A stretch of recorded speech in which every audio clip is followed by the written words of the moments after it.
Wow. Okay. So let's get more into it here. So you every day, your goal is your mindset. What you're doing with your ministry is to try to teach people how to become disciples. It sounds like teaching people how to become disciples. And the word disciple means something to me because I've read the Bible a lot and I've studied the word. But for anybody out there that doesn't know what the word disciple means, what does that mean when you're out there trying to teach people to become disciples? What does that mean to become a disciple?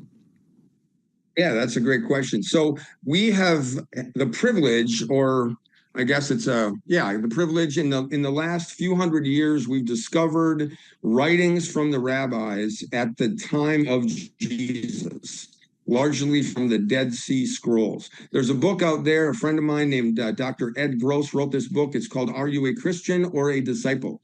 Dr. Ed Gross, are you a Christian or a disciple? And he went through the rabbinical writings of the time of Christ, and the rabbis at the time Jesus was walking on the earth, they viewed a disciple to be somebody who obeyed all of the commands of their rabbi, who memorized all the teaching of their rabbi, who imitated the actions of their rabbi, and gathered more disciples to their rabbi.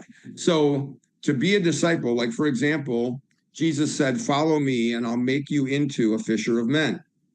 So my question is, if I don't fish for men, am I truly following him? Even though I might claim to follow him, I think I disqualify myself because I'm not fishing for men. Or imitating him. Clay, the things you brought up from Luke 9, those are also found in Matthew 10 and Mark 6, and then another sending in Luke 10. That's the imitating him. Those are the exact same things that he did. And then he showed his disciples how to do them, and then he empowered them to do them, and then he deployed them and sent them to do those things. So when we're doing this ministry around the world, as an example, I spent 6 weeks training 2,000 leaders in a closed country that I will not name, because if I name it, then I'm not supposed to be in there doing that. And they have planted 1,400 churches since I left, simply by creating groups of disciples.